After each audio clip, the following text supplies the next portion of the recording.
Good morning students, class 9। আজকে আমরা যে টপিকটা নিয়ে পড়বো সেটা হচ্ছে তোমাদের ইংলিশের lesson 6, mild the mist upon the hill. তো এই পোয়েমটা নিয়ে আজকে আমরা ডিসকাস করব। এই পোয়েমটা কে লিখেছেন? এই পোয়েমটা লিখেছে এমিলি জেন ব্রন্ট। এই এমিলি জেন ব্রন্ট সম্পর্কে আমরা একটু জেনে নেব। তিনি জন্মগ্রহণ করেন 1818 সালে আর মারা যান 1848-এ। ইনি একজন বিখ্যাত নোভেলিস্ট বা ঔপন্যাসিক। ইনি এনার লেখা উইদারিং হাইটস নামে একটা নোভেল বা উপন্যাসের জন্যই বিখ্যাত হয়েছিলেন। আর উনি এই যে তোমাদের সিলেবাসের অন্তর্ভুক্ত যে পোয়েমটা রয়েছে mild the mist upon the hill, এই পোয়েমটা যে লিখেছেন তার বিষয়বস্তুটা হচ্ছে কি না, উনি এই পাহাড়ের উপরে যে ঘন কুয়াশা বা হালকা পাতলা যে কুয়াশাগুলো থাকে সেইগুলো ওপর নির্ভর করে উনি ওনার ছোটোবেলার কিছু স্মৃতিতে ফিরে যাচ্ছেন। সেই যৌবনে কাটানো স্মৃতি হোক বা ছোটোবেলায় কাটানো যে মুহূর্তগুলো, সেই মুহূর্তগুলোতে উনি ফিরে যাচ্ছেন।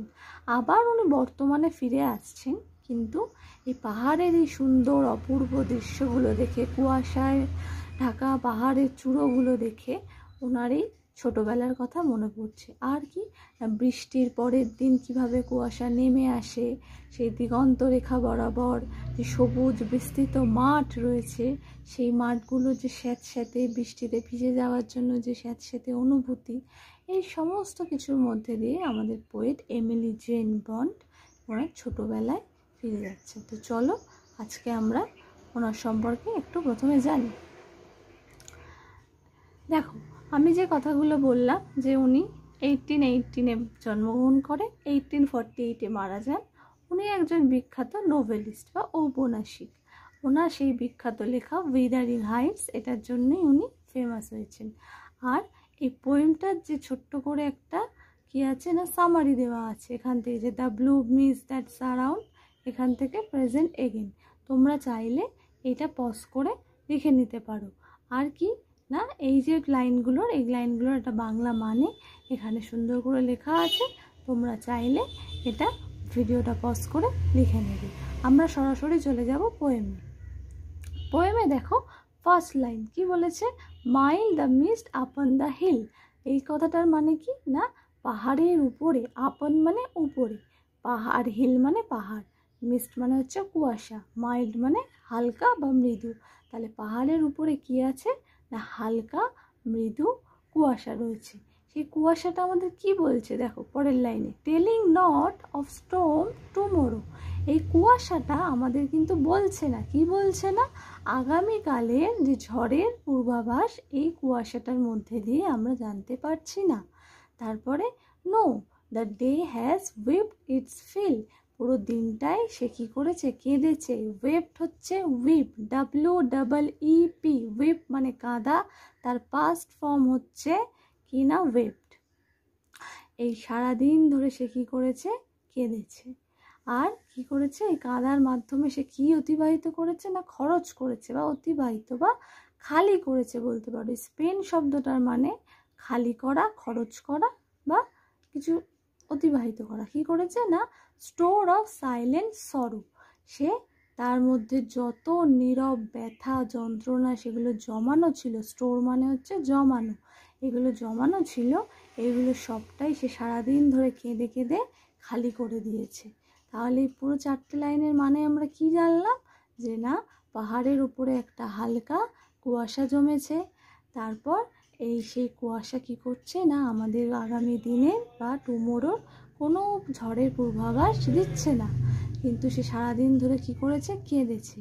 কেন কেঁদেছে না, সেই কান্নার মাধ্যমে তার মধ্যে জমিয়ে রাখা যত নীরব ব্যথা বেদনা ছিল, সাইলেন্ট মানে নীরব, বা সরো মানে ব্যথা বা যন্ত্রণা, এগুলো ছিল সবটাই সে কী করেছে, খালি করেছে। তো এখানে দেখো প্রত্যেকটা লাইনের নিচে নিচে বাংলা মানেগুলো দেওয়া আছে।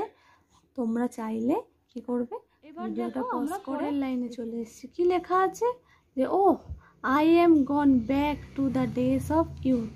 এখানে কবি কি বলছে, পোয়েট বলছে, আমি আমার সেই যৌবনের, ইউথ মানে যৌবন, যৌবনের দিনগুলোতে ফিরে গেছি। ব্যাক টু দ্য ডেজ, সেই দিনগুলোতে ফিরে গেছি। I am child once more, আমি আরও একবার শিশু হয়ে গেছি। And neath my father sheltering roof, neath মানে আন্ডার, ঠিক আছে, নিচে, এটা কবিতার বা পদ্যের ভাষায় নিথ লেখা হয়। মাই ফাদার্স শেল্টারিং রুফ, আমার বাবার যে আশ্রয় কেন্দ্রে ছিল সেই আশ্রয় কেন্দ্রের ছাদের নিচে আবার আমি পৌঁছে গেছি। আর কি করছি না, নিয়ার দ্য ওল্ড হল ডোর, আমি আবার কার কাছে চলে গেছি, সেই ওল্ড হল ডোর, পুরনো দরজার কাছে। তো এই দরজার কাছে দাঁড়িয়ে কি করছে সেটা আমরা পরের লাইনে জানতে পারবো। তার আগে তোমরা এই প্রত্যেকটা লাইনের বাংলা মানেগুলো একবার দেখে নাও। ভিডিওটা পজ করে কী করবে, তোমরা নোট ডাউন করতে পারো তোমাদের নিজেদের খাতাতে, ঠিক আছে? আচ্ছা চলো আমরা পরের লাইনে চলে এসেছি। আগের লাইনে আমরা কি পড়েছিলাম, যে কবি কোথায় দাঁড়িয়ে আছে, তার বাবার সেই আশ্রয় কেন্দ্রের ছাদের নিচে, সেই পুরনো হল ঘরের দরজার সামনে। তো সেখানে দাঁড়িয়ে দাঁড়িয়ে পোয়েট কি করছে, সেখানে দাঁড়িয়ে দাঁড়িয়ে পোয়েট দেখো কি করছে লেখা। প্রথম লাইনে কি লেখা দেখো, I watch this cloudy evening fall. তার মানে কি না, পোয়েট দেখছে যে কি করে মেঘাচ্ছন্ন সন্ধেবেলা আস্তে আস্তে পৃথিবীর বুকে নেমে আসে। তারপরে কি লেখা, বলছে after a day of rain, তার মানে বৃষ্টির একদিন পরে। কি হচ্ছে বৃষ্টির একদিন পরে, ব্লু মিস্ট, নীল কুয়াশা, আর সুইট মিস্ট মানে গ্রীষ্মকালের যে মিষ্টি কুয়াশা, এই দুটোই আস্তে আস্তে কি করছে, পৃথিবীর বুকে নেমে আসছে। কি বরাবর নেমে আসছে, দ্য হরিজনস মাউন্টেন চেইন, তার মানে পৃথিবীর যে দিগন্ত রেখা সেই দিগন্ত রেখা বরাবর নেমে আসছে। তার মানে কি, যেখানে পাহাড় আর জমি মিলছে সেই যে জায়গাটা, সেই যে রেখাটা, সেইখানটায় কি নেমে আসছে না, আকাশ থেকে সেই মেঘাচ্ছন্ন সন্ধে নেমে আসছে, আর বৃষ্টির পরের দিন নেমে আসছে কি না, সুন্দর কুয়াশা, মিষ্টি কুয়াশা, নীল কুয়াশা নেমে আসছে। প্রত্যেকটা লাইনের মানে এখানেও লিখে দেওয়া আছে, তোমরা চাইলে কি করবে, লিখে নেবে। ভিডিওটা পজ করে তোমরা এগুলো সব লিখে নেবে, ঠিক আছে? আচ্ছা দেখো, দেখে নাও প্রত্যেকটা কি সুন্দর লাইনগুলো আমি বাংলায় লিখে দিয়েছি, একটু ভিডিওটা পজ করে দেখে নিও। এবার চলো পরেরটায় আবার আসি। দেখো বলছে কি, এখানে বলছে যে the dam stands in the long green grass. তার মানে কি, তার মানে হচ্ছে যে বৃষ্টির পরের দিন কি হয়, চারিদিকটা কেমন ভেজা ভেজা স্যাঁতস্যাঁতে থাকে না, এখানেও কবি বা পোয়েট তাই বলেছে যে ড্যাম স্ট্যান্ড, ড্যাম মানে স্যাঁতস্যাঁতে, তার মানে স্যাঁতস্যাঁতে কি দাঁড়িয়ে আছে, স্ট্যান্ড মানে দাঁড়িয়ে আছে, কি দাঁড়িয়ে আছে না, লং গ্রিন গ্রাস, লম্বা বিস্তৃত সবুজ ঘাসের তৃণভূমি। আর কি আছে, সেটা কতটা মোটা, সেটা ততটাই ঘন সেই তৃণভূমি যতটা কিনা সকালবেলার চোখের জল, মর্নিং টিয়ার্স। সকালবেলা হাই তুললে দেখবে চোখ দিয়ে একটু সামান্য জলের ফোঁটা পড়ে, তো সেই জলের ফোঁটাটা যতটা মোটা, ঠিক এই সবুজ ঘাসের বিস্তীর্ণ জমিটাও ততটাই মোটা। আর কি হচ্ছে, and dreamy scents of fragrance pass, কি হচ্ছে না, আচ্ছা লাস্ট লাইন দুটোই কি লেখা আছে, বলছে and dreamy scents of fragrance pass that breathe of other years.